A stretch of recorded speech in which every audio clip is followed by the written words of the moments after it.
안녕하세요. 책방 차차 달콤 엘리입니다. 오늘 여러분과 함께 할 책은 데이비드 발다치의 장편소설 진실에 갇힌 남자입니다. 아마 읽어보신 분들도 계실 것 같고요. 아니면 이 책이 시리즈물이라서 이전 작품들을 접해보셨던 분들도 계실 것 같습니다.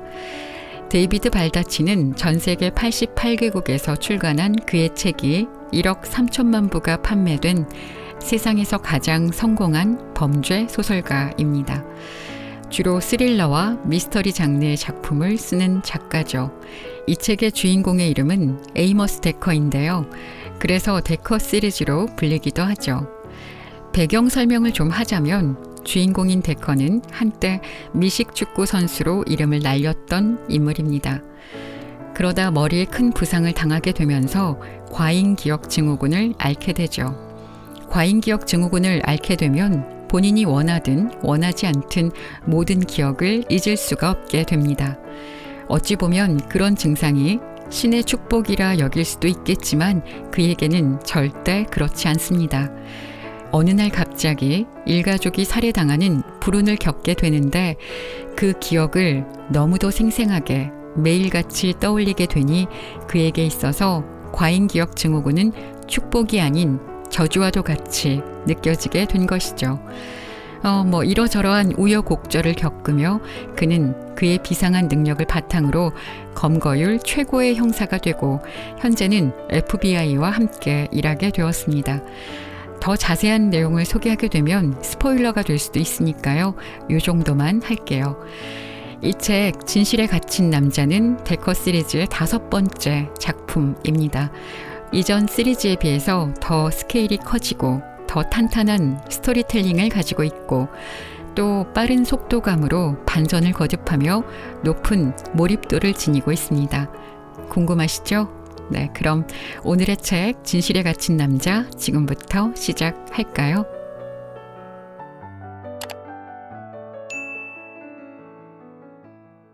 선선하고 싱그럽다 못해 아름다울 만치 쾌청한 가을날 저녁. 에이머스 데커는 시신들에 둘러싸여 있었다. 하지만 평소 주군이들을 마주할 때 그렇듯 파란색 형광 불빛을 보고 있지는 않았다.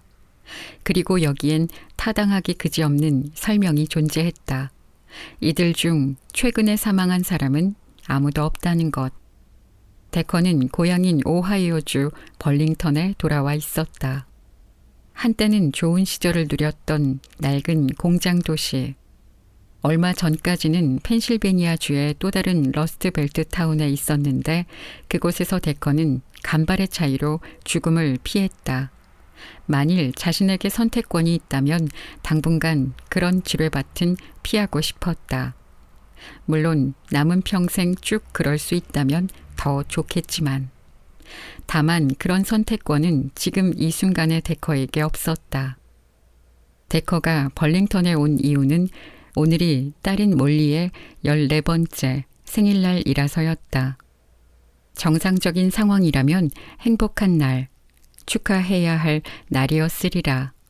하지만 몰리는 제 엄마인 캐시 그리고 삼촌인 조니 섹스와 함께 살해당했다. 이 끔찍한 사건이 일어난 건 몰리의 10살 생일이 갓 지났을 때였다. 그 셋이 집안에서 죽어 있는 걸 발견한 사람이 바로 데커였다. 영영 가버렸다. 폭력에 몰두한 악마 같은 미친 인간에 의해 상상도 못할 어처구니 없는 방식으로 목숨을 빼앗겼다. 그 살인범은 이제 살아있지 않다. 데커는 그자의 삶에 종지부를 찍는데 중요한 역할을 했지만 그럼에도 그 사실에서 조금도 위안을 느끼지 못했다. 그게 데커가 생일 축하를 위해 묘지를 찾아온 이유였다. 케이크도 선물도 없었다. 그저 지난번 방문 때 갖다 놓은 오래전에 시들어버린 꽃다발을 대신해 무덤에 놔둔 싱싱한 꽃다발뿐. 데커는 언젠가 땅 밑에 누워있는 가족에게 자신도 합류하게 될 그날까지 매년 몰리의 생일마다 이곳을 찾을 계획이었다. 그게 데커의 장기적 인생 계획이었다. 남은 인생에서 그 외의 계획 같은 건 단 한 번도 떠올려 본 적이 없었다. 데커는 엄마와 딸이 나란히 잠든 한 쌍의 무덤 옆에 놓인 벤치에 앉아 있었다. 목재와 연철로 만든 그 벤치는 벌링턴 경찰서에서 기증한 것이었다. 데커가 처음에는 순경으로 나중에는 강력계 형사로 몸바쳐 일한 곳. 비바람에 시달려 변색된 노쇠 벤치 명판에는 이렇게 적혀 있었다. 캐시와 몰리 데커를 기리며. 그 조그만 묘지에는 데커와 FBI에서 파트너로 일하는 알렉스 제미슨 말고는 아무도 없었다. 40대 중반인 데커보다 10살 남짓 아래인 제미슨은 파트너가 혼자서 가족을 기릴 수 있도록 거리를 두고 서서 존중을 표하고 있었다. 원래 기자 출신인 제미슨은 이제 정식으로 선서를 마친 FBI 특수 요원이었다. 버지니아주 퀀티코에 있는 FBI 연수원에서 연수를 마치고 데커도 속해 있는 특수팀의 이전 자리로 곧장 복귀했다. 팀에는 두 사람 말고 베테랑 요원인 로스 보거트와 토드 밀리건도 속해 있었다. 데커는 무덤가에 앉아 과잉기억 증후군이라는 자신의 증상을 저주했다. 완벽한 기억은 NFL 경기장에서 무시무시한 기습 공격을 당해 입은 뇌 부상의 후유증으로 시작되었다. 혼수 상태에서 깨어났을 때 데커는 모든 걸 기억하는 능력을 가지고 있었지만 이는 아무것도 잊지 못한다는 뜻이기도 했다. 기적적인 능력처럼 보였지만 그 증상에는 명확한 단점이 하나 있었다. 아무리 오랜 시간이 지난다 해도 데커는 고통스러운 기억을 결코 잊지 못할 것이다. 아주 세세한 부분까지도. 물론 지금 마주하고 있는 것과 같은 고통스러운 기억도 마찬가지였다. 가족의 죽음에 대한 데커의 기억은 무엇보다도 강렬해서 어떻게 보면 캐시와 몰리는 4년 전이 아니라 오늘 죽어서 무덤에 누운 것이나 다름없었다. 데커는 묘비에 적힌 이름과 명문을 다시 읽었다. 물론 뭐라고 씌어 있는지는 이미 다 외우고 있었다. 가족에게 하고 싶은 말을 잔뜩 가지고 왔건만 지금은 그중 무엇 하나도 명확히 말할 수 없었다. 도저히 설명할 수 없는 철저한 실패였다. 아니, 어쩌면 설명이 가능할지도 모른다. 데커에게 완벽한 기억력이라는 선물을 준 뇌의 부상은 다른 한편으로 데커의 성격을 판이하게 바꿔놓았다. 한때는 뛰어났던 사회성이 바닥으로 곤두박질 치고 말았다. 감정을 말로 표현하기가 어려웠고 사람들을 어떻게 대해야 할지 몰랐다. 데커는 마음의 눈으로 제일 먼저 딸의 이미지를 불러냈다. 초점은 날카롭도록 선명했다. 곱슬곱슬한 머리카락, 환한 웃음, 터질 듯한 뺨. 그 다음은 아내인 캐시 차례였다. 캐시는 데커의 가족을 한자리에 붙잡아주는 닻이었다. 남편이 타인들과의 소통을 포기하지 않고 예전의 모습을 가능한 한 되찾을 수 있도록 도와주었다. 데커가 병에 무릎 꿇지 않은 것은 캐시 덕분이었다. 가족과 이토록 가까이 있으니 그 사실, 그들은 죽었고 자신은 그렇지 않다는 사실이 확 덮쳐오는 바람에 데커는 마치 실제로 육체적 통증을 느낀 것처럼 움찔했다. 데커는 그게 현실이라는 걸 도무지 받아들이지 못할 때가 많았다. 아니 사실 그럴 때가 대부분이었다. 데커는 30m쯤 떨어진 곳에서 넓은 오크나무에 기대서 있는 제미슨 쪽을 바라보았다. 제미슨은 좋은 친구이고 동료로서도 훌륭했지만 데커가 지금 직면하고 있는 걸 견뎌내는 데는 정말이지 아무런 도움도 줄 수 없었다. 데커는 다시 무덤을 돌아보고 무릎을 꿇은 채 가져온 꽃다발을 쑥 파인 홈에 하나씩 하나씩 내려놓았다. 에이머스 데커, 이름을 부르는 소리에 고개를 들자 느릿느릿 다가오는 늙은 남자가 보였다. 땅거미를 등지고 길게 늘어진 그림자들 속에서 저절로 생겨난 존재 같았다. 가까이 다가온 노인은 보기 괴로울 정도로 마른 데다 얼굴은 심한 황달로 거의 유령처럼 보였다. 제미스는 이미 남자가 다가오는 걸 데커보다 먼저 알아차리고 그에게 성큼성큼 다가가던 중이었다. 이곳은 데커의 고향이니 어쩌면 그냥 아는 동네 사람일지도 모르지만 꼭 그렇다는 보장은 없으니까. 제미스는 에이머스 데커 주변에서 말도 안 되는 일들이 자주 벌어진다는 걸 알았다. 그래서 오른쪽 엉덩이에 총집에 끼워진 권총 손잡이 쪽으로 눈에 띄지 않게 손을 움직이고 있었다. 혹시 모르니까. 데커는 남자를 눈여겨보았다. 남자는 발을 질질 끌고 있었는데 그건 완연한 병색과는 별 상관이 없어 보였다. 데커는 그 걸음걸이를 익히 알고 있었다. 늙거나 병약한 사람의 걸음걸이라기보다는 A 지점에서 B 지점으로 움직일 때 족쇄를 차는데 익숙한 사람의 걸음걸이였다. 출소자로군. 데커는 추측했다. 그리고 한 가지가 더 있었다. 이따금씩 그러듯 그 남자를 보자 데커의 머릿속에서 한 가지 색깔이 떠올랐다. 이는 데커가 가진 또 다른 증상인 공감각 증후군 때문이었다. 그 때문에 데커는 죽음과 숫자 같은 것들을 색깔과 짝짓는 특이한 버릇이 있었다. 이 남자에게 배정된 색상은 버건디 색이었다. 데커에게는 새로운 색이었다. 버건디라니 도대체 무슨 뜻이지? 젠장. 누구시죠? 데커는 자리에서 일어나 무릎에 묻은 먼지를 툭툭 털며 물었다. 날 못 알아보는 것도 무리는 아니지. 감옥은 사람을 그렇게 만드니까. 당신 덕분이라고 해야겠군. 그렇다면 재소자였던 게 맞군. 제미슨 또한 그 말을 듣고 걸음을 빨리 했다. 권총이 실제로 총집에서 반쯤 나와 있었다. 남자는 데커에게 복수 같은 걸 하러 왔을지도 모른다. 두려움이 제미슨을 사로잡았다. 내 파트너는 직무 수행 도중에 수많은 사람들을 철창에 집어넣었으니까. 그리고 이 남자도 그중 하나인 게 분명해. 데커는 1.5m쯤 떨어진 거리에 멈춰선 남자를 위아래로 훑어보았다. 195cm의 키에 135kg을 넘나드는 체중의 데커는 산 같은 덩치의 소유자였다. 운동을 꾸준히 하고 몸에 더 좋은 걸 챙겨 먹도록 격려하고 도와준 제미슨 덕분에 지난 2년간 45kg 넘게 뺐다. 아마 앞으로 살면서 이보다 더 날씬해질 가능성은 높지 않을 것이다.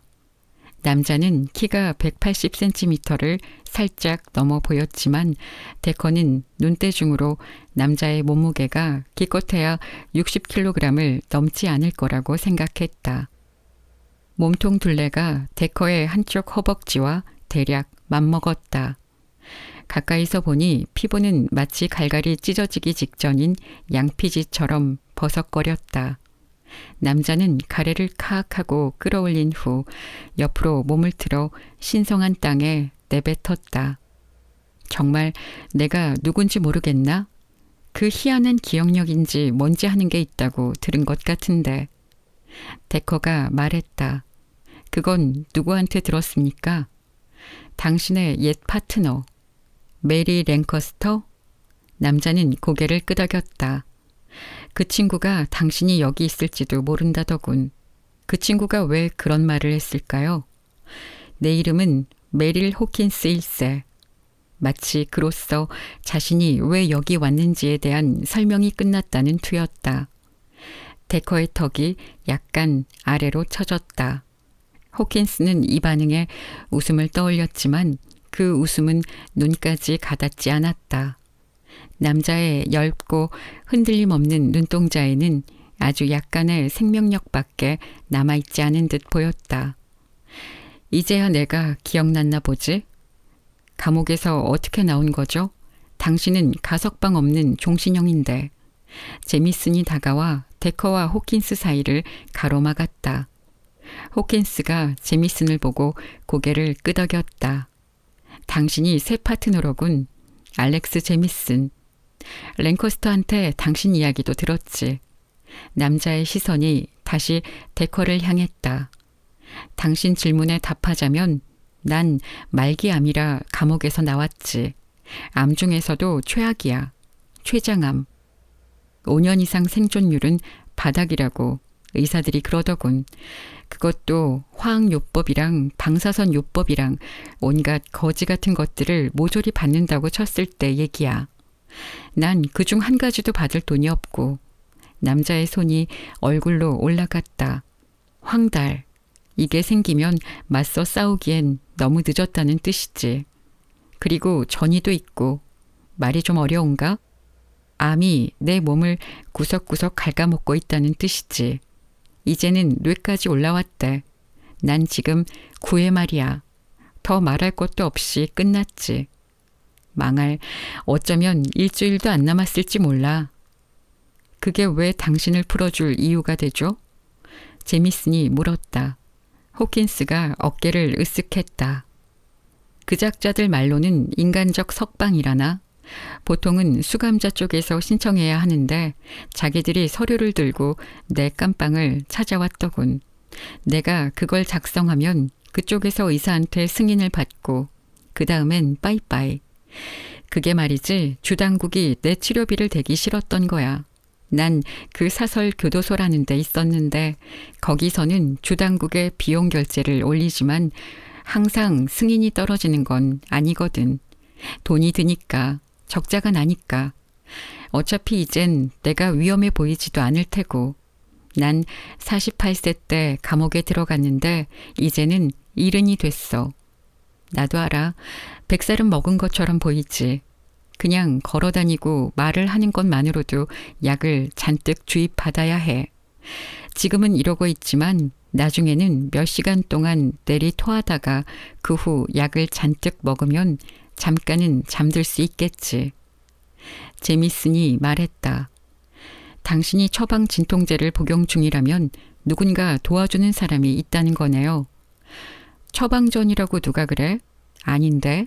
하지만 뭐 있으면야 좋겠지.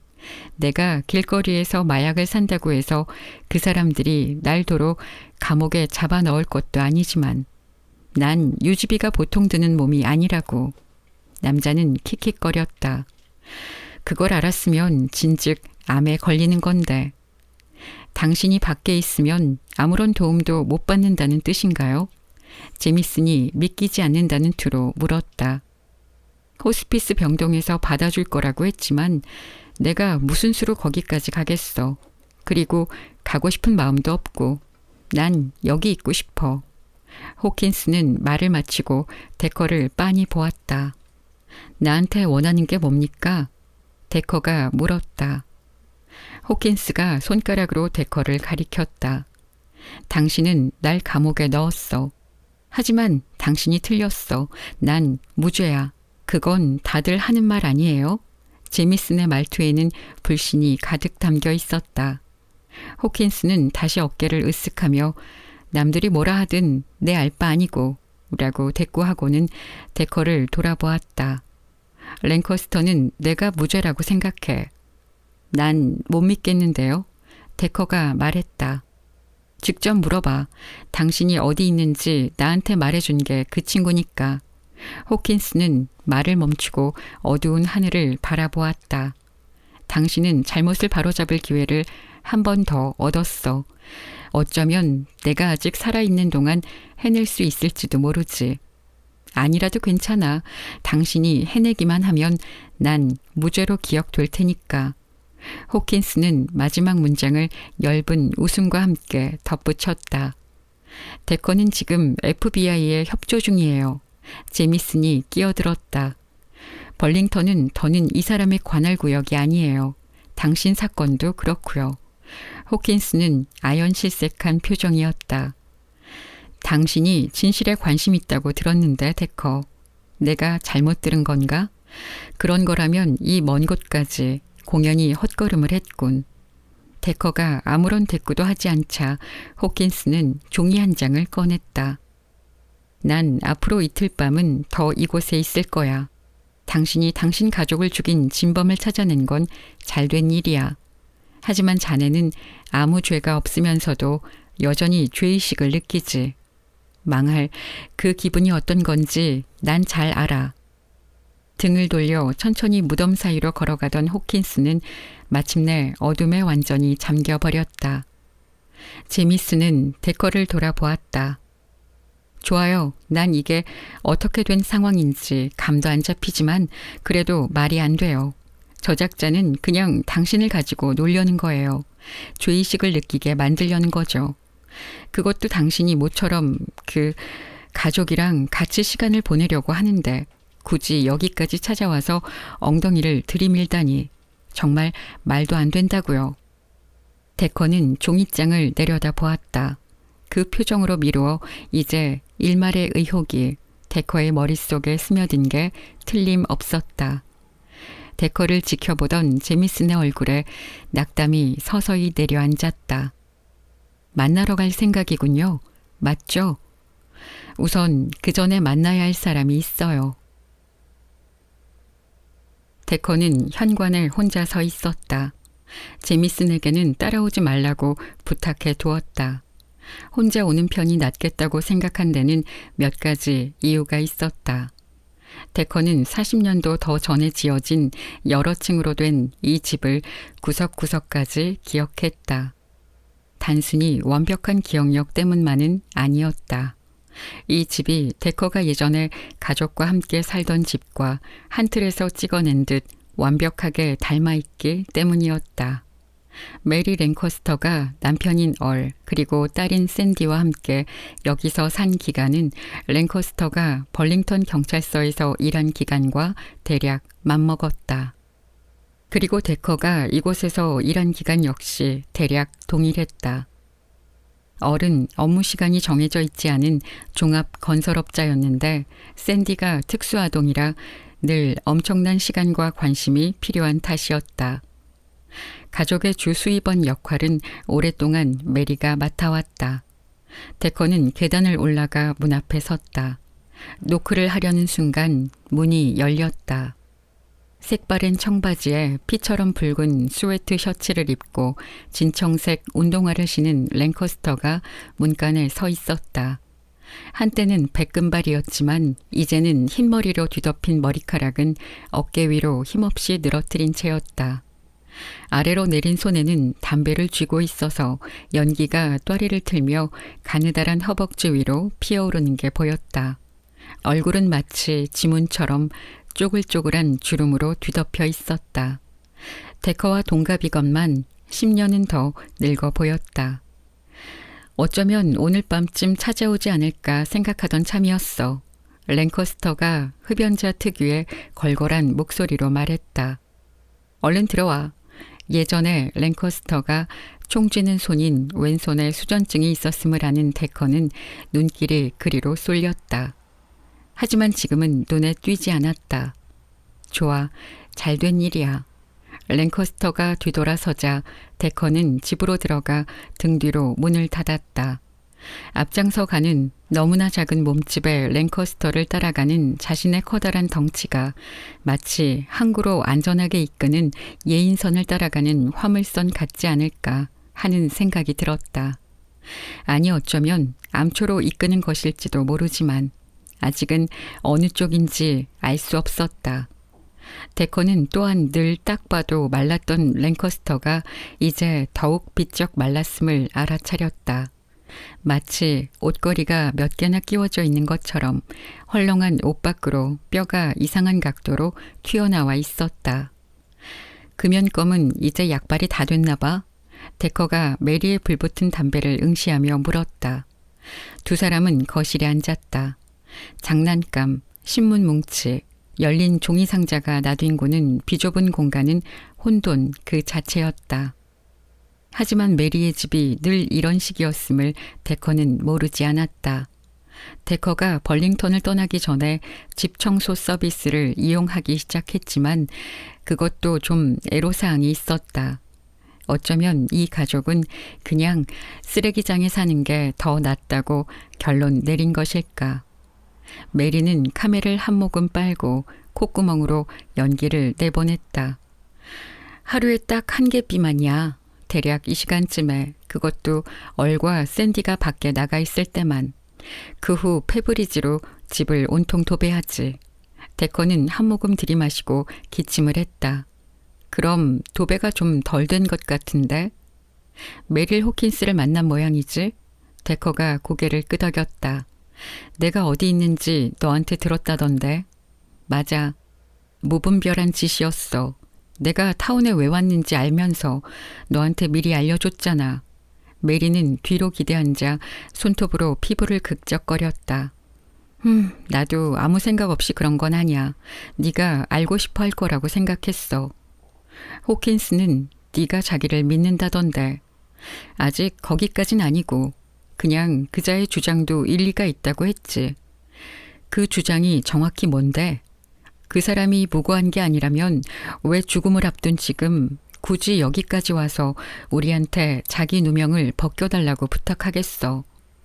그야 자기가 얻을 게 있으니 그랬겠지. 메리는 담배를 한 모금 더 빨고 고개를 저었다. 내 생각은 달라. 인간은 끝이 가까이 왔다고 생각하면 마음가짐이 달라지거든. 1초도 아까워지는 법이야. 데커는 열린 종이 상자들의 눈길을 보내며 물었다. 어디 이사라도 가? 어쩌면. 어쩌면? 어쩌면이라니 도대체 무슨 소리야? 랭커스터는 어깨를 으쓱했다. 우리 인생에 확실한 게 하나라도 있어? 벌링턴 상황은 좀 어때? 뭐 그럭저럭 버티고 있지. 실업률이 전국적으로 낮아졌잖아. 그래, 1시간에 $10짜리 일이라면 잔뜩 널렸지. 1년에 $20,000로 살 수 있다면 뭐 잘해봐. 어리랑 샌디는 어디 갔어? 학교 행사. 요즘 그쪽은 어리 나보다 더 많이 참가해. 최근 경찰서 상황이 좀 개판이었거든. 힘든 시기는 범죄를 부르지. 마약 관련 사건들이 잔뜩이야.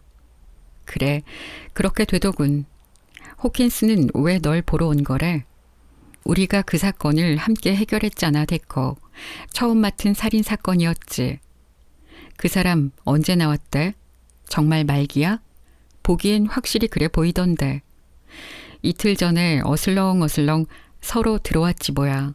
난 깜짝 놀라 기절하는 줄 알았어. 처음에는 탈옥이라도 한 줄 알았다니까.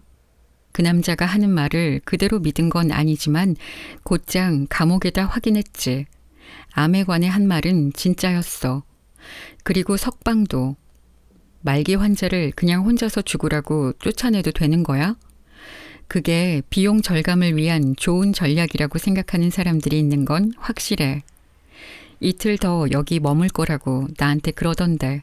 레지던스 인에 묵고 있고. 네가 전에 살던 곳이지. 거기 뷔페라면 살을 찌우는데 도움이 좀 될지도 모르지. 과연 식욕이란 게 남아있을지는 의문이지만 길거리 마약으로 간신히 목숨을 이어가고 있다던데. 안타까운 상황이지. 날 다시 만나고 싶어 해. 메리는 담배를 한 모금 더 빨았다.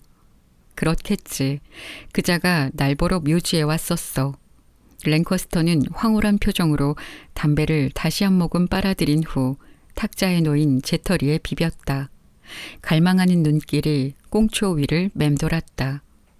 그건 미안하게 됐어. 오늘 아침 일찍 다시 서에 찾아와서 묻길래 그만. 난 네가 정확히 왜 타운에 왔는지는 말해주지 않았어. 네 가족 이야기를 해주긴 했지만. 그리고 내가 실제로 그 사람한테 묘지에 가보라고 한 건 아니야. 메리는 마침내 옅은 눈동자로 데커의 눈을 똑바로 들여다보았다. 아마 그 사건을 네 머릿속에서 티 하나 없이 완벽한 디테일로 훑어봤겠지? 그랬지. 그리고 우리가 한 조사에서 아무런 문제도 발견하지 못했어. 우린 범죄 현장을 살펴보고 증거를 수집했고 그 증거는 면도날처럼 예리하게 호킨스를 겨냥했지. 호킨스는 체포되어 법정에 세워졌고 우린 증언을 했어.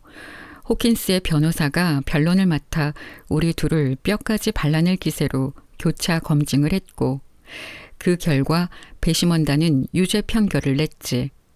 사형 선고를 받을 수도 있는 사건이었지만 결과는 가석방 없는 종신형. 내가 보기엔 전부 합리적이야. 랭커스터는 뒤로 비스듬히 기대앉았다. 데커는 옛 파트너를 훑어보았다. 별로 안 좋아 보여, 메리. 난 최소 10년 전부터 한 번도 좋아 보인 적이 없었어, 에이머스. 다른 사람이라면 몰라도 너라면 알고 있을 텐데. 알지만 그래도. 넌 여길 떠났을 때보다 살이 많이 빠졌네, 에이머스. 제미슨 덕분이지. 제미슨이 운동도 시키고 식단도 확인해. 아예 만들어서 먹여줄 때도 많고 샐러드랑 채소랑 두부 바치지만. 그리고 제미슨은 FBI 배지랑 신분증을 따냈어. 얼마나 열심히 노력했는지 몰라. 내가 자랑스러울 정도야. 그럼 두 사람이 같이 사는 거야? 랭커스터가 눈썹을 치켜 올린 채로 물었다.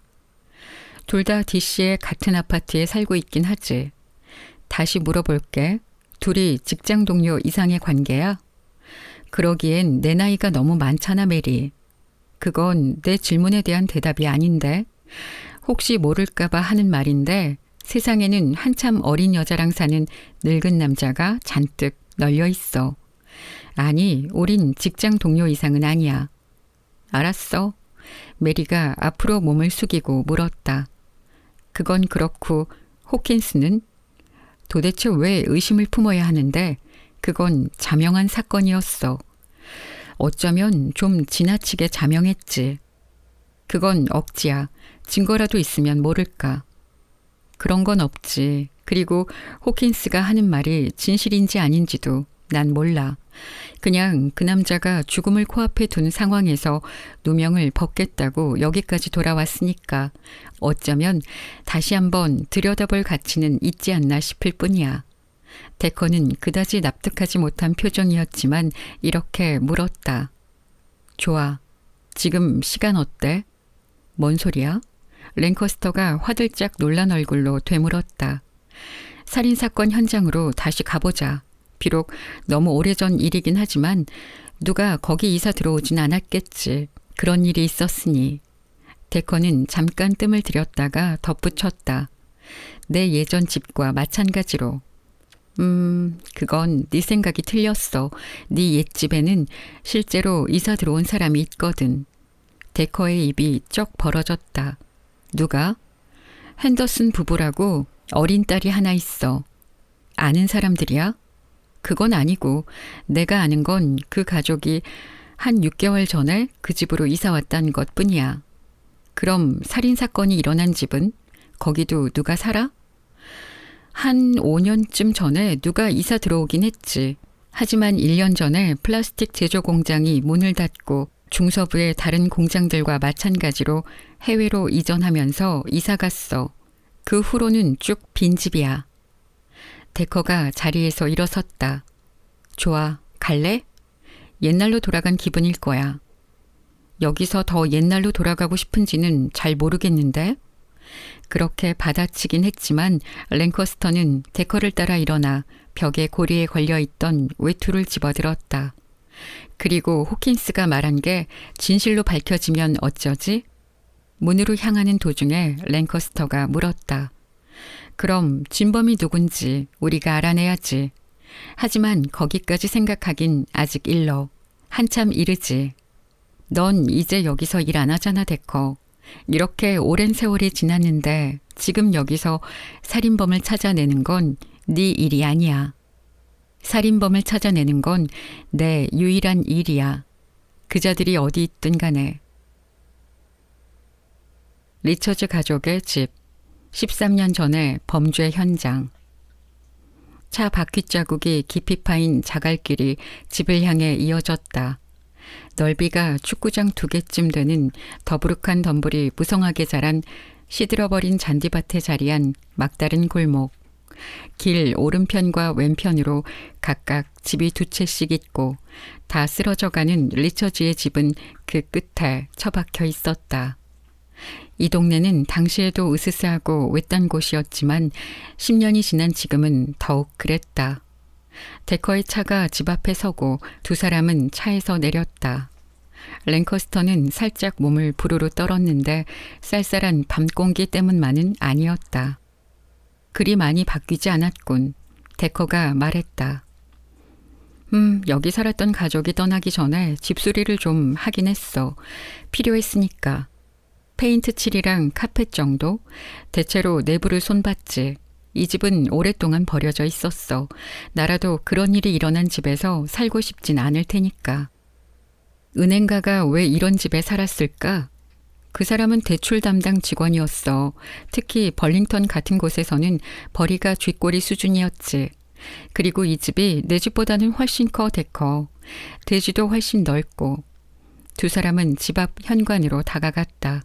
데커가 문 손잡이를 돌려보았다. 잠겼네. 열면 되겠네. 랭커스터가 대꾸했다. 가택 침입을 허가하는 거야? 뭘 또 새삼스럽게. 우리가 지금 범죄 현장을 훼손하고 있는 것도 아니잖아. 데커는 옆 유리창을 깨고 안으로 손을 집어넣어 잠금을 풀었다. 손전등을 켜고 앞장서서 안으로 들어갔다. 기억나? 랭커스터가 대뜸 묻더니 이내 덧붙였다. 알아. 대답 안 해도 돼. 데커는 아무 말도 들리지 않는 듯 했다. 머릿속으로 10년간 순경으로 근무한 후 강도, 도난, 그리고 마약 사건 담당 형사로 몇 년간 일하다 최근 새로 강력계 형사로 발령받은 자신을 보고 있었다. 소란 신고를 받고 출동한 경관들이 집안에서 시신들을 발견한 후 랭커스터와 함께 리처지의 집으로 호출된 자신의 모습을. 이건 두 사람이 처음 맡은 살인 사건이었다. 둘 다 실수하고 싶지 않았다. 신참 제복 경관인 랭커스터는 여자 티를 조금도 내지 않겠다고 작심한 듯 화장기 없는 민얼굴이었다. 서 전체를 통틀어 책상 앞에 앉아 타자기를 두드리거나 남자들을 위해 커피를 타지 않는 여성은 랭커스터가 유일했다. 총을 소지하고 범죄자를 체포하고 미란다 경고를 읽어줄 권한이 있는 유일한 여성이었다.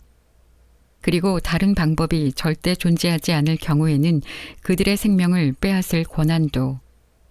이때는 랭커스터가 아직 담배를 배우기 전이었다. 골초가 된 건 나중에 데커와 파트너로 형사 일을 하게 된 후였다. 아마도 시신들을 접하는 시간, 그들의 생명을 난폭하게 앗아간 살인범들을 잡으려 애쓰는 시간이 갈수록 늘어간 것과 관련 있었으리라. 또한 당시에는 체중이 더 나갔다. 하지만 어디까지나 적정 체중이었다.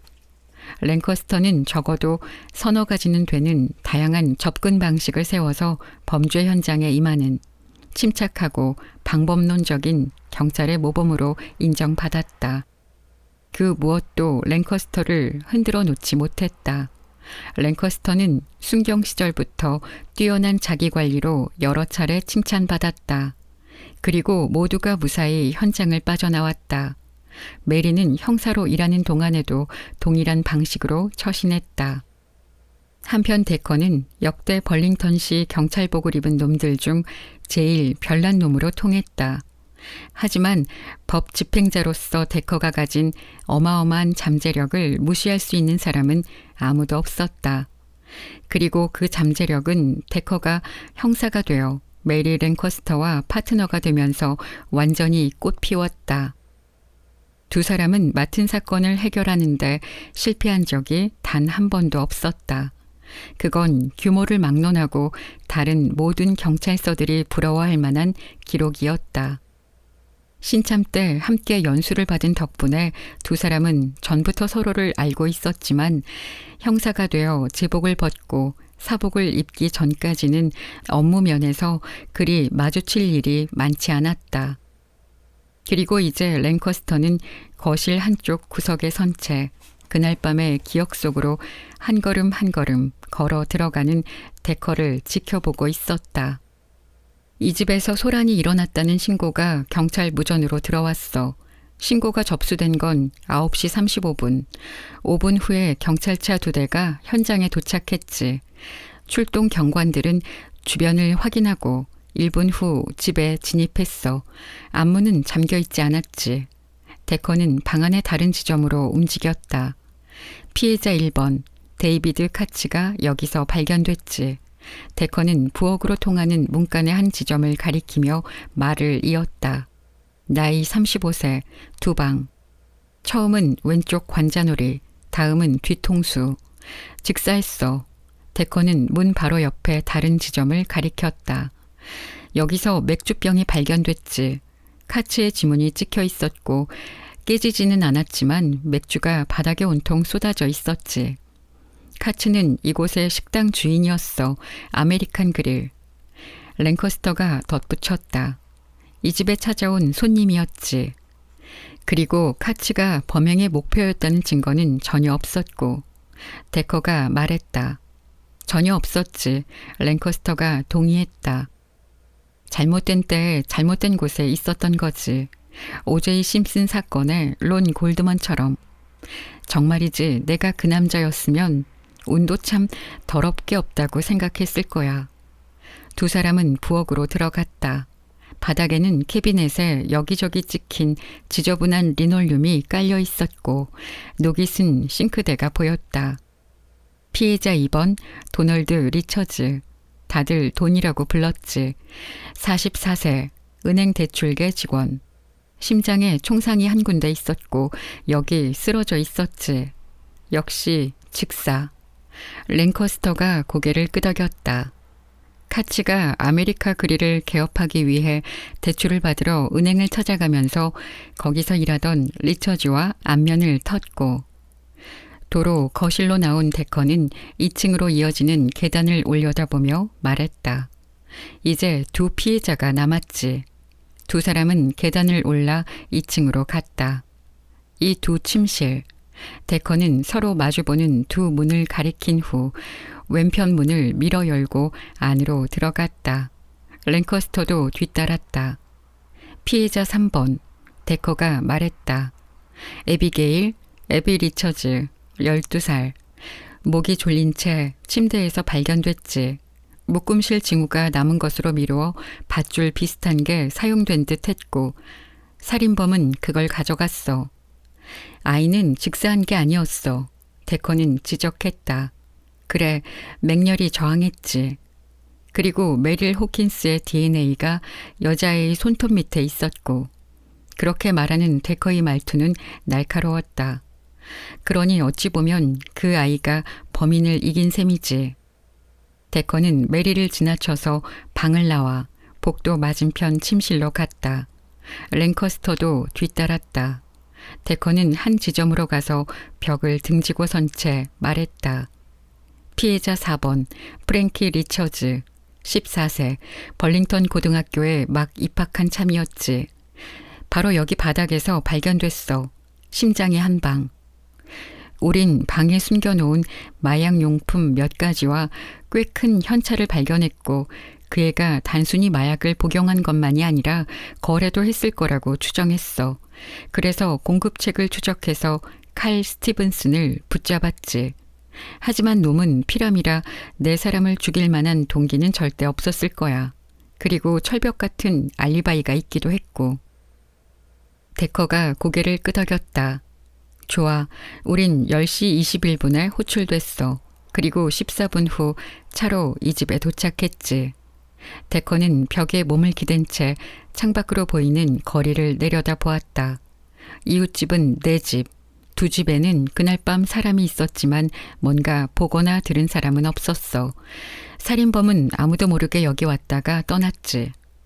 하지만 그 후 우리가 그 집을 살펴보던 도중 네가 뭔가를 발견했고 그게 모든 걸 바꿔놨지. 데커는 다시 앞장서서 계단을 내려가 거실로 들어섰다. 저 벽 스위치판에 카츠의 피와 함께 묻어있던 엄지 지문. 그리고 애비가 공격자에게 저항하느라 손톱 밑에 낀 범인의 살갗, 혈흔과 거기서 추출한 DNA도 애비가 끈으로 자기 목을 조르는 범인에게 저항하다가 놈의 팔을 핥히면서 그 증거가 남은 거지. CSI를 한 회라도 봤다면 누구라도 알만한 사실이야. 랭커스터가 잽싸게 주머니에 손을 넣어 담뱃갑을 꺼냈다. 데커는 담뱃불을 붙이는 랭커스터의 손동작을 유심히 보았다. 내일 배급량을 당겨 쓰는 거야? 어차피 얼마 안 있으면 자정이잖아. 안 그래도 힘든 사람한테 너무 그러지 좀 마. 젠장. 메리는 바닥에 재를 떨었다. 호킨스는 이전에 일종의 방위산업체 같은 회사에서 일했기 때문에 데이터베이스에 지문이 등록돼 있었지. 전 직원의 지문을 채취하고 신원을 확인하는 회사여서 지문이 데이터베이스에 있는 호킨스의 것과 일치하는 게 밝혀지자 우린 영장을 받아 가택 수색을 했지. 데커가 설명을 넘겨받았다. 호킨스는 그 지문을 근거로 체포되어 서로 연행됐고 서에서 면봉으로 DNA를 채취했지. DNA는 애비의 손톱에서 발견된 것과 일치했고 게다가 호킨스는 그날 밤 아무런 알리바이도 없었어. 가택 수색 도중에 호킨스의 벽장 한쪽 벽 밑에서 상자에 든 채 발견된 45구경 권총 역시 중요한 증거였지. 탄도학도 정확히 일치했으니 그게 범행에 쓰인 흉기라는데 의심의 여지가 없었어. 호킨스는 그 총이 자기 게 아니며 왜 거기 있는지 모르겠다고, 심지어 그런 비밀 장소가 있는 것조차 몰랐다고 했지만 권총을 추적해보니 2년 전 한 총포상에서 도난당한 거였지. 1년 번호는 긁어서 지워놨고 아마도 도난당한 이후로 이런저런 범죄 행각들에 쓰이다 마침내 호킨스의 벽장까지 가게 됐겠지. 데커는 옛 파트너를 바라보았다. 따라서 난 네가 왜 우리가 잘못을 저질렀는지도 모른다고 생각하는지 의아해. 나한테는 바위처럼 견고해 보이는데. 랭커스터는 불붙은 담배를 두 손가락 사이에 낀 채 굴렸다. 난 계속 죽음을 앞둔 남자가 누명을 벗으려고 여기까지 오려면 얼마나 어려울까 하는 생각을 멈출 수가 없어. 그럴 가망이 얼마나 낮을지 다 알면서 말이야. 왜 자기한테 남은 얼마 안 되는 시간을 낭비하려 할까? 달리 할 일도 없지 않겠어? 데커가 반박했다. 난 호킨스가 애초부터 내 사람을 살해할 작정으로 이 집에 왔다고는 생각하지 않아. 아마 그보다는 가벼운 마음으로 좀도둑질이나 하려고 이 집을 골랐는데 상황이 점차 눈덩이처럼 불어난 거겠지. 없는 일 아니라는 거 너도 알잖아, 메리. 범죄자들은 압박을 받으면 폭주하는 경우가 덜어 있지. 하지만 넌 호킨스의 범행 동기를 알잖아. 랭커스터가 반박했다. 법정에서 제시됐으니까. 자기 죄를 인정한 건 아니었지만 변호사가 그걸로 조금이나마 동정표를 사려고 했지. 호킨스가 사형 선고를 안 받은 건 어쩌면 그 덕분이었을 거야. 데커가 고개를 끄덕였다. 아내가 암 말기여서 진통제를 살 돈이 필요했지. 호킨스는 직장에서 잘려서 의료보험이 없었어. 다 큰 딸은 마약 중독자라 재활시설에 보내려면 역시 돈이 필요했고 처음도 아니었어. 그래서 신용카드, 장신구, 노트북 컴퓨터, DVD 플레이어, 소형 텔레비전, 그리고 시계 몇 개를 포함한 잡다한 것들을 이 집과 피해자들의 몸에서 훔쳐갔지. 전부 딱딱 들어맞아. 호킨스의 동기는 무고했을지 모르지만 그걸 실행에 옮긴 방식은 전혀 그렇지 못했어. 젠장. 하지만 그 물건들이 하나도 발견되지 않았잖아. 호킨스의 자택에서는 물론이고 전당포에서도. 그러니 호킨스가 그런 물건들을 팔아 번 돈은 한 푼도 없어. 데커가 반박했다. 하지만 호킨스는 체포 당시 주머니에 현금이 있었어. 그게 작물을 판 돈인지는 끝내 입증하지 못했지만 어쩌면 살인을 저질렀으니 물건들을 함부로 움직이기가 겁났을 수도 있지. 재판에서 검사 측은 그렇게 추정했어. 비록 내 짐작에 배심원단은 호킨스가 가진 현금이 그 물건들을 판돈이라고 단정한 것 같았지만 그냥 그쪽이 더 맞아떨어지는 결론이었으니까. 하지만 이웃집 사람들은 아무도 데이비드 카츠의 차 말고 다른 차가 오간 걸 보지 못했어. 랭커스터가 응수했다. 그날 밤 폭풍이 지옥같이 몰아쳤던 거 너도 알잖아, 메리. 비를 양동이로 퍼붓는 것 같았지. 앞도 볼 수 없을 정도였어. 그리고 만약 호킨스가 차 등을 켜지 않았다면 아마 아무도 알아차리지 못했을 거야. 하지만 뭔가 소리를 들은 사람이 아무도 없다고? 랭커스터가 반박했다. 말했잖아, 폭풍, 요란한 소음. 하지만 네가 그 사건에 의문을 품은 건 이제 확실히 알겠다. 아직 거기까진 아니고 난 그냥 그 사건을 다시 한번 들여다볼 가치가 있다고 말하는 것뿐이야. 그리고 내 생각은 그렇지 않고 말은 그렇게 하지만 적어도 호기심은 동했겠지. 난 알아. 랭커스터는 말을 멈추고 담배를 한 모금 더 빨았다. 그리고 수전 리처즈의 문제도 있지. 피해자의 아내.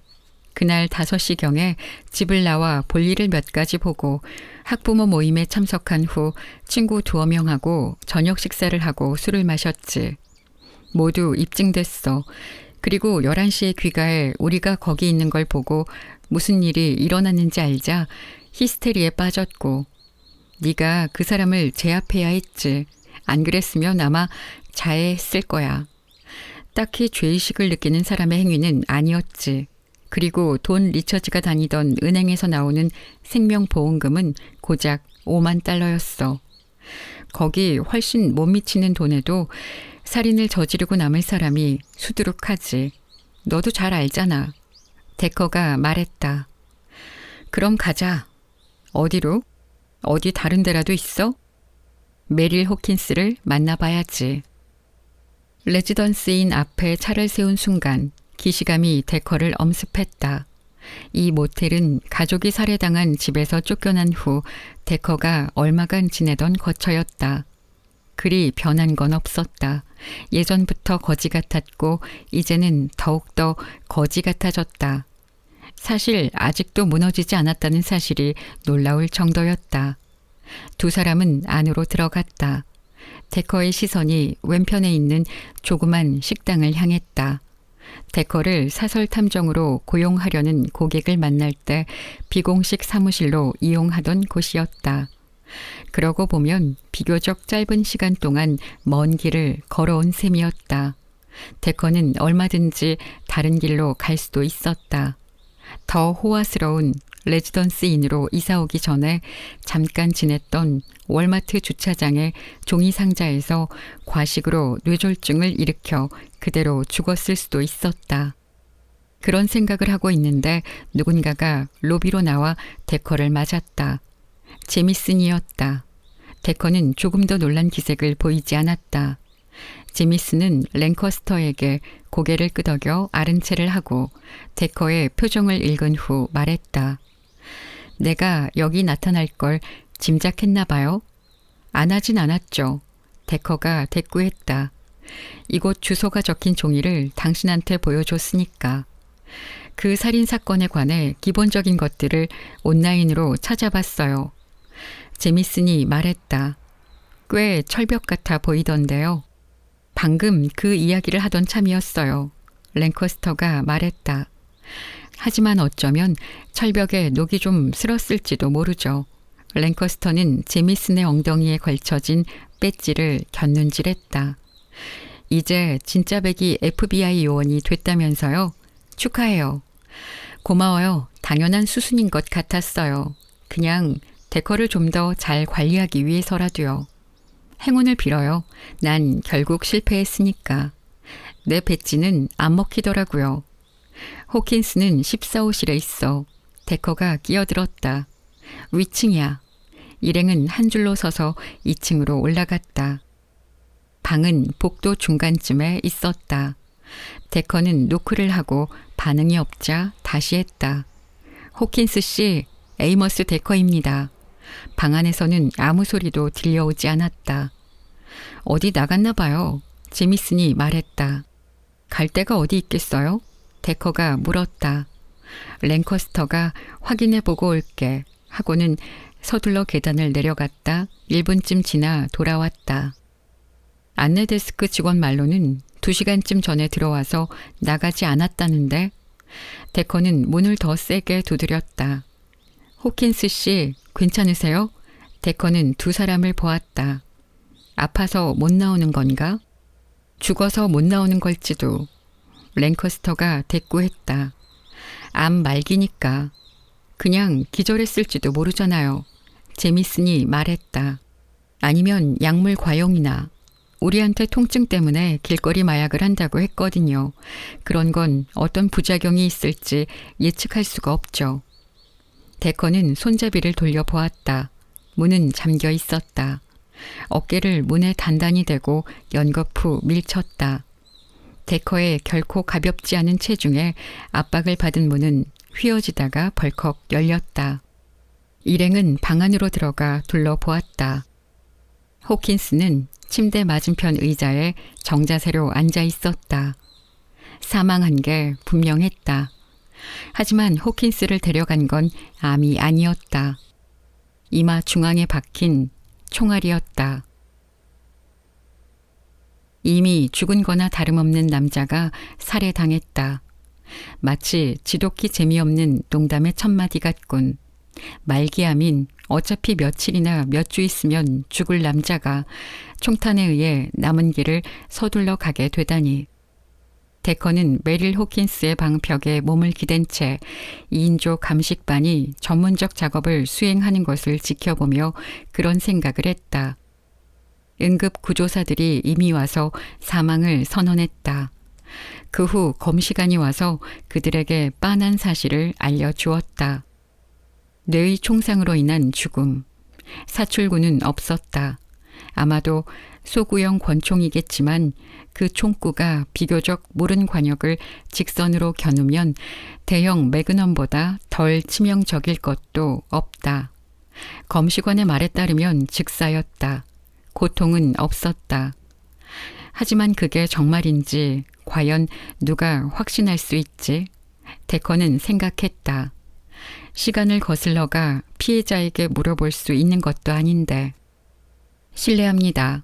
누군가가 당신의 뇌를 날려버렸을 때 혹시 아프셨나요? 중요한 건 이마 주변의 화상 자국이었다. 그런 자국이 남으려면 총구가 직접 닿았거나 피부로부터 10cm 내외에 있어야 했다.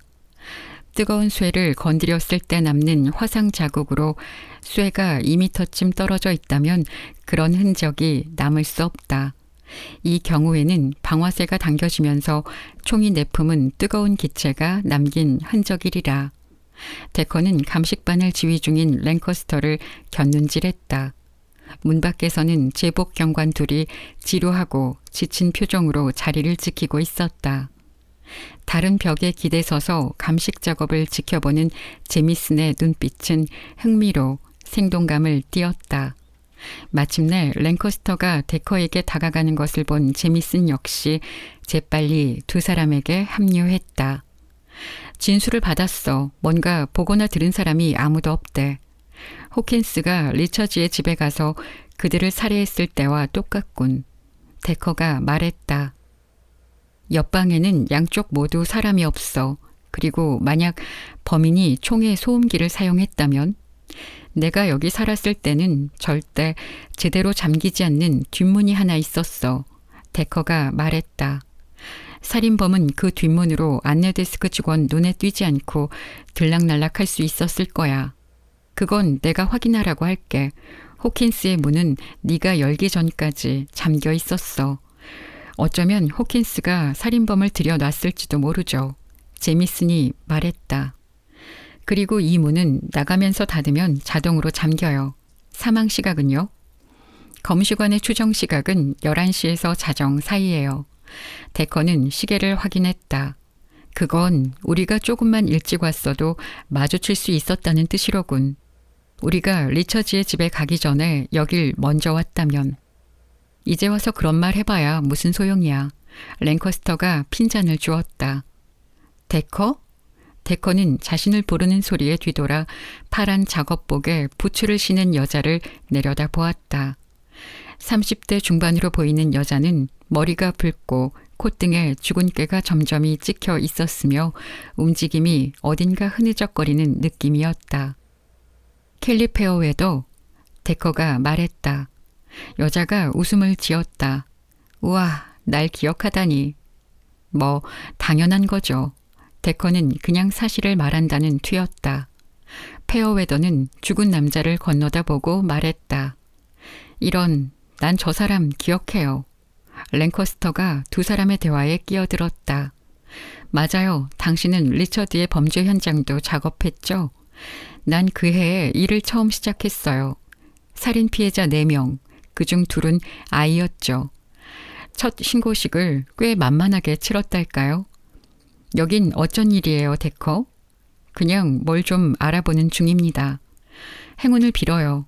하지만 난 늘 호킨스가 그런 짓을 저지른 데 대한 대가로 사형을 당했어야 한다고 생각했어요. 그렇다고 여기서 일어난 일이 정당화되지 않는다는 건 알지만요. 네, 맞아요. 랭커스터가 단호한 말투로 대꾸했다. 그 말투에는 하던 일이나 마저 하라는 뜻이 어느 정도 담겨 있었고 페어웨더는 곧장 알아들었다. 만나서 반가웠어요, 데커. 페어웨더가 자리를 뜨자 데커는 죽은 남자 바로 앞까지 다가가 멈춰 섰다. 남자는 여전히 동상처럼 그 자리에 앉아 있었다. 랭커스터와 제미슨도 합류했다. 그러니까 범인은 이 의자에 앉아있는 호킨스에게 다가가 이마에 총구를 갖다 대고 방아쇠를 당겼다는 거지. 데커는 그렇게 말하고 주위를 둘러본 후 덧붙였다. 그리고 몸싸움의 흔적은 없다? 어쩌면 잠들어 있었을지도. 랭커스터가 말했다. 범인을 들여놓은 후 의자에 앉아서 졸았다고요? 제미슨이 말했다. 호킨스는 우리한테 자기가 마약을 한다고 했죠. 데커는 그렇게 대꾸한 후 랭커스터에게 물었다. 뭐 좀 찾아낸 거 있어? 랭커스터가 고개를 저었다. 방 안에도 욕실에도 아무것도 없어. 버려진 포장지나 빈 약병 같은 것도. 그냥 옷가지가 든 작은 더블백이랑 몇 달러가 든 지갑이 전부야. 체내에 뭐가 있었다면 부검 결과 밝혀지겠지. 데커는 다시 방안을 둘러보며 세세한 것 하나까지 모두 흡수해서 자신의 기억에 저장했다. 이미 한 번 했지만 다시 해야 할 것 같았다. 최근 몇 차례 기억이 삑사리를 낸 터라 뭔가 놓친 게 있을 위험을 감수하고 싶지 않았던 것이다. 말하자면 사진을 한 장 더 찍어두는 시기라고 할까? 호킨스의 피부는 더 이상 노랗지 않고 이제는 창백하다 못해 반투명에 가까웠다. 혈류가 멈추면서 일어나는 망자에게는 자연스러운 현상이다. 적어도 암은 더 이상 이 남자를 괴롭힐 수 없겠군. 암은 죽음과 함께 호킨스의 내부를 먹어치우던 걸 즉시 그만뒀다. 데커는 자신이라면 느리고 고통스러운 죽음보다 빠른 총탄을 선택할 거라고 생각했다. 하지만 그렇다 해도 살인은 여전히 살인이었다. 어디 보자. 용의자 및 살해 동기로 뭐가 있을 수 있지? 랭커스터가 물었다. 빤한 소리로 들리겠지만 수전 리처즈가 아직 이 지역에 사나? 데커가 물었다. 그래, 살아. 나라면 거기서 시작할 거야. 데커가 말했다. 랭커스터는 시계를 확인했다. 그 사람을 서로 데려오라고 해야겠군. 너도 같이 가서 신문하자. 그럼 우리가 개입하기를 원하시는 건가요? 제미슨이 물었다. 시작했으면 끝을 봐야죠. 랭커스터가 대꾸했다. 문제는 우린 본업이 있거든요. 제미슨이 말했다. 그렇게 널널한 직업도 아니고요. 내가 보거트한테 전화하면 돼요. 데커가 말했다. 로스 보거트는 데커와 제미슨이 속한 특수팀의 팀장으로 FBI 경력 요원이었다. 그럼 당신은 정말로 여기 남아 이 일에 뛰어들고 싶은 거예요? 제미슨이 조심스러운 투로 물었다. 나한테 선택지가 있나요? 데커가 물었다. 선택지야 늘 있지. 랭커스터가 다 안다는 듯 데커를 향해 고개를 주걱거렸다. 하지만 난 그 선택이 뭔지 알 것 같군. 제미슨이 말했다. 데커, 정말 충분히 생각해 본 거예요? 데커는 시신을 가리키며 단호하게 대꾸했다. 이건 그냥 넘어갈 수 있는 일이 아니에요. 이 남자는 자기가 무죄라고 말하기 위해 이곳으로 돌아왔고 자기가 옳다는 걸 입증하려고 나와 랭커스터에게 접근했어요.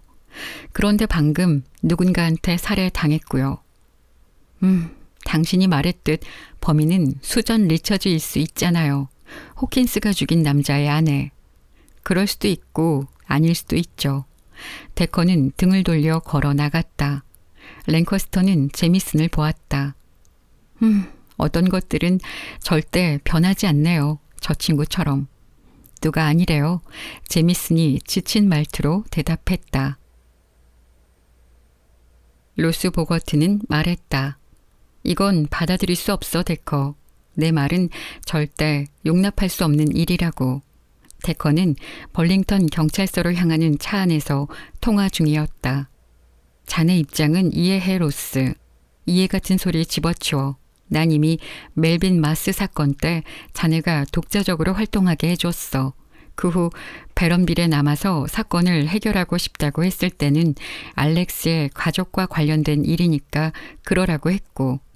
하지만 아무 때고 자네가 원할 때마다 제멋대로 돌아다니게 해줄 순 없어. 이 일은 달라. 데커가 말했다. 자네는 매번 그렇게 말하지. 보거트가 부르짖었다. 자넨 규칙에 예외를 두는 걸 넘어 아예 규칙을 날려버리려 하고 있어. 자네가 FBI를 위해 일한다는 사실을 잊지 말게. 미안해, 로스. 여긴 내 고향이야. 난 이 일을 외면할 수 없어. 그럼 자네는 선택을 내린 건가? 그래. 그럼 나도 어쩔 수 없이 선택을 내려야겠군. 이건 나 혼자서 내린 결정이야. 알렉스는 아무런 상관이 없어. 제미슨 요원하고는 내가 따로 얘기하지. 전화가 끊어졌다. 데커는 천천히 전화기를 귀에서 뗐다. 아무래도 FBI에 남을 날이 얼마 안 되는 듯 했다. 옆자리에 탄 랭커스터를 건너다 보자 랭커가 물었다. 무슨 문제 있나? 없을 때도 있나? 차는 계속 달렸다. 수전 리처즈는 불쾌한 기색이었다. 지금 사람 가지고 장난쳐요? 내가 그 개자식을 죽였다고요? 나도 그랬으면 좋겠네요. 데커와 랭커스터는 막 벌링턴 경찰서의 취조실에 들어선 참이었다.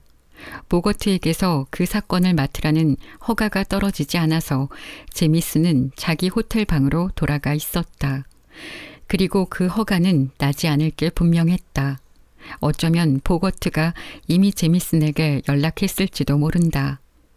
잔뜩 붕괴한 리처즈가 그들의 자발적인 출두 요청에 순순히 응하지 않는 바람에 리처즈를 서로 부르기 위한 서류를 만드는데 몇 시간이 걸렸다. 그리고 분이 가라앉지 않은 리처즈는 기다리는 제복 경관들이 조바심 치거나 말거나 아랑곳 없이 보란듯이 꿈을 대며 외출 준비를 했다. 그리하여 지금 시각은 새벽 5시가 다 되어 있었다. 랭커스터는 금방이라도 골아 떨어질 것 같았지만 데커는 앞으로 10년은 쉬지 않고 질문할 준비가 된 것처럼 또랑또랑해 보였다. 취조실의 콘크리트 블록 벽은 예전과 변함없는 머스터드 색이었다. 그리고 데커는 그 이유를 끝내 알아내지 못했다. 어쩌면 단순히 관리인이 지하실 한 구석에서 찾은 오래된 페인트의 색깔이 그거였을까. 데커가 보기에는 콘크리트 블록의 원래 색깔인 회색으로 놔두는 게 더 나았겠지만 어쩌면 취조실이 더 낫기를 바라는 사람은 아무도 없었을지 모른다. 수전 리처즈는 가족을 모조리 잃었을 때 42세였다. 지금은 50대 중반이 되어 있었다. 확실히 나이를 곱게 먹었다고 데커는 생각했다. 데커의 기억에 남아있는 수저는 키는 크지만 몸매가 펑퍼짐하고 연갈색 머리카락을 얼굴 양옆으로 힘없이 늘어뜨린 소심해 보이는 여자였다. 이제 리처즈는 훨씬 날씬해졌고 끝이 어깨를 살짝 스치는 시크한 단발을 하고 있었다. 염색한 머리에서 블론드 하이라이트가 두드러졌다. 그리고 두 형사가 취조실에 들어온 순간 리처즈가 일으킨 폭발을 보면 소심했던 성격 역시 자신만만한 성격으로 바뀐 모양이었다. 리처즈는 자기 맞은편에 자리를 잡는 랭커스터와 데커를 번갈아 건네다 보았다. 잠깐만요. 당신들은 그날 밤에 그 두 명이죠? 보니까 알겠네요. 그 작자가 무슨 짓을 했는지 당신들은 알죠? 리처즈는 앉은 자세에서 앞으로 몸을 기울였다. 뾰족한 팔꿈치가 탁자를 눌렀다. 리처즈는 분노로 터질 듯한 얼굴로 쏘아 붙였다. 당신들은 그 개자식이 무슨 짓을 했는지 알잖아요. 랭커스터가 차분하게 입을 뗐다. 바로 그 일 때문에 그 사람이 변사체로 발견되었을 때 저희는 선생님과 이야기를 나눠봐야 한다고 생각했습니다. 밤 11시에서 자정 사이에 어디 계셨죠? 내가 그 망할 놈의 시간에 어디 있었을 것 같아요? 침대에서 잠들어 있었죠. 그걸 증명해 줄 사람이 있습니까? 데커가 물었다. 난 혼자 살아요. 재혼은 안 했고요. 하룻밤새 온 가족을 잃고 나면 그렇게 되는 법이죠. 리처즈는 사납게 덧붙였다. 어젯밤 몇 시에 귀가하셨습니까? 데커가 물었다. 리처즈는 잠시 자신을 진정시키고 뒤로 기대앉았다. 6시에 퇴근했어요. 일주일에 사흘은 도슨 스퀘어의 노숙자 보호소에서 자원봉사를 하거든요. 어젯밤 8시경까지 거기 있었어요. 그곳 사람들이 내 알리바이를 입증해 줄 거예요. 그럼 그 후에는요? 랭커스터가 물었다. 리처즈는 뒤로 기대앉아 양손을 펼쳤다. 차를 몰고 집으로 와서 저녁 식사를 차렸죠. 뭘 드셨죠? 랭커스터가 물었다. 늘 먹는 거요. 우선 전체 요리로 껍질이 딱딱한 빵에 훈제 연어를 얹어서 크림치즈랑 케이퍼랑 같이 먹고 메인은 월도프 샐러드랑 신선한 조개가 든 링귀니, 디저트로는 맛있는 티라미수를 조금 먹었죠. 그리고 내가 가장 좋아하는 차게 식힌 프로세코를 근사하게 한 잔 곁들였죠. 정말인가요? 랭커스터가 물었다. 리처즈가 인상을 썼다. 설마요. 참치 샌드위치를 만들어서 피클이랑 콘칩 몇 개랑 같이 먹었어요. 그리고 프로세코 대신 아이스티를 마셨죠. 그 후 뭘 하셨습니까? 베스앤비욘드 온라인 샵에서 뭘 좀 주문했어요. 그건 아마 확인이 되겠죠. 그 후 텔레비전을 좀 봤고요. 무슨 프로그램요? 데커가 물었다. 그냥 스트리밍요. 아웃랜더. 요즘 제가 푹 빠져있는 드라마죠. 시즌2인데 제이미랑 클레어가 프랑스에 갔어요. 해당 에피소드는 무슨 내용이었습니까? 정치적 협잡이 잔뜩 있었죠. 그리고 꽤 열정적인 섹스도요. 여자는 냉소적으로 덧붙였다. 시각적으로 자세히 묘사해 드릴까요? 그리고 그 후에는요? 데커가 물었다. 텔레비전을 껐죠. 샤워를 하고 자러 갔어요. 그러다 경찰이 문을 노크하는 바람에 깨어났고요. 문을 두들겼다 라고 하는 편이 더 정확하겠지만 리처즈는 인상을 찌푸리며 마지막 말을 덧붙였다. 선생님은 진혼색 혼다 시빅을 모시죠? 랭커스터가 물었다. 네, 내 차는 그것뿐이에요. 그리고 북쪽 프림로즈에 사시고요. 네, 거기서 산 지 이제 5년째 돼요. 이웃한 집들이 있습니까? 양쪽으로 다 있고 길 건너편에도 있어요. 리처즈는 자세를 똑바로 고쳐 앉았다. 아마 그중 누군가가 어젯밤 내가 집에 있었다고 말해줄 수 있을지도 몰라요. 아니면 적어도 내가 귀가한 후 다시 나가지 않았다고요. 확인해 보겠습니다. 랭커스터가 말했다. 메릴 호킨스가 타운에 돌아온 걸 알고 계셨습니까? 전혀 몰랐는데요. 뭐 그 인간이 우리 집 문을 두드리며 동냥이라도 했을 것 같아요. 난 그 작자가 평생 감옥에 있을 줄만 알았어요. 그리고 도대체 무슨 수로 나온 건지 아직도 모르겠고요. 말기암이었습니다. 그래서 풀어준 거죠. 그건 참 거지 같은 소리네요. 리처즈가 말했다. 오해는 말아요. 난 그 개자식을 증오했으니까. 하지만 사람이 죽어가는데 그냥 궁둥짝을 차서 감옥에서 내쫓을 수 있는 거예요? 아무래도 그런 것 같습니다. 그렇다면 그 사람이 선생님께 한 번도 연락을 취하지 않았다는 말씀이시죠? 한 번도요. 만약 그랬다면 난 그 사람을 죽이려고 했을지도 몰라요. 하지만 그 사람은 그러지 않았고 따라서 저도 그러지 않았죠. 데커는 말했다. 선생님은 꽃집을 여셨죠? 남편 보험금으로요. 예전에 본 기억이 납니다. 애쉬 플레이스에 있죠? 리처즈가 잔뜩 경계하는 눈빛으로 데커를 보았다. 난 보험금 대부분을 내 가족을 장사 지내는데 썼어요. 그리고 그 후로도 삶을 이어갔죠. 어떻게 그럴 수 있었는지는 나도 모르겠지만. 그럼 꽃집은요? 데커는 끈질기게 캐물었다. 장례비를 치르고 나니 남은 게 얼마 안 됐어요. 하지만 맞아요. 꽃집을 열었죠. 늘 정원일과 꽃을 사랑했거든요. 장사는 나쁘지 않았어요. 그럭저럭 여유롭게 살 수 있었죠. 심지어 경찰서를 위한 공휴일 행사도 몇 차례 맡았고요. 가게는 몇 년 전에 매각했고 지금은 새 소유자를 대신해 운영을 맡고 있어요. 연금 수령 연령이 되면 은퇴해서 그냥 내 정원이나 가꿀 생각이에요. 랭커스터가 데커를 보았다. 뭐 더 있어? 데커는 고개를 저었다. 그 사람 어떻게 죽었어요? 리처즈가 물었다. 아직은 외부에 밝히지 않고 있습니다. 랭커스터가 대답했다. 이제 가도 되나요? 네. 리처즈는 일어서서 두 사람을 보았다. 난 그 사람을 안 죽였어요. 나지막한 목소리였다. 몇 년 전이라면 그랬을지도 모르죠. 아무 망설임 없이. 하지만 시간이 실제로 상처를 치유하는데 도움이 되나 봐요. 리처즈는 취조실을 나갔다. 랭커스터가 데커를 보았다. 저 사람 말 믿어? 안 믿지는 않아. 호킨스의 방에는 추적할 만한 지문을 비롯해 뭔가 흔적 같은 게 전혀 없었어. 예상했던 바야. 그럼 이제 어떡해? 늘 하던 대로 계속 파헤치는 수밖에 없지. 랭커스터는 시계를 확인했다. 난 이제 집에 가서 잠을 좀 자야겠어. 안 그러면 쓰러질 거야. 나중에 전화할게. 너도 좀 자둬야지.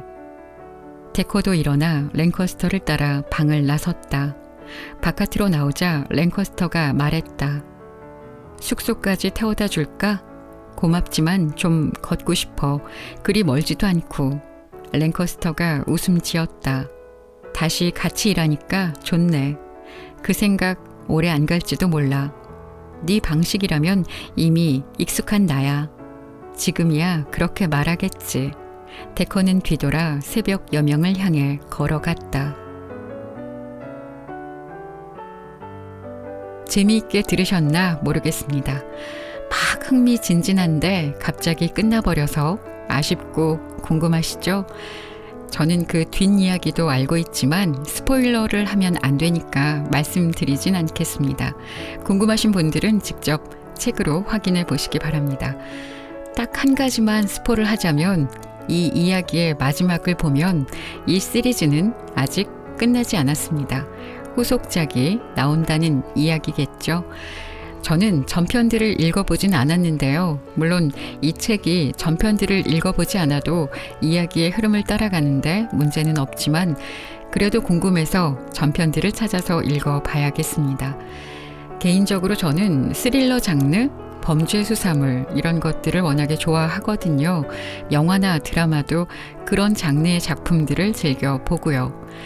그런데 곰곰이 생각해보니 최근 스릴러나 범죄 수사물들을 즐겨보지 않았더라고요. 마음에 안 들어서가 아니고 그냥 그렇게 됐던 것 같아요. 그런데 이 책 진실에 갇힌 남자를 읽고 나니까 웰메이드 스릴러 작품들을 몇 편 더 읽고 싶다라는 생각이 듭니다. 아마 조만간 또 이런 류의 재밌는 책을 소개하게 되지 않을까 싶네요. 즐거운 시간 되셨죠? 네, 날 더운데 건강 조심하시고요. 저는 이만 물러가겠습니다. 지금까지 책방 차차 달콤 엘리였습니다. 감사합니다.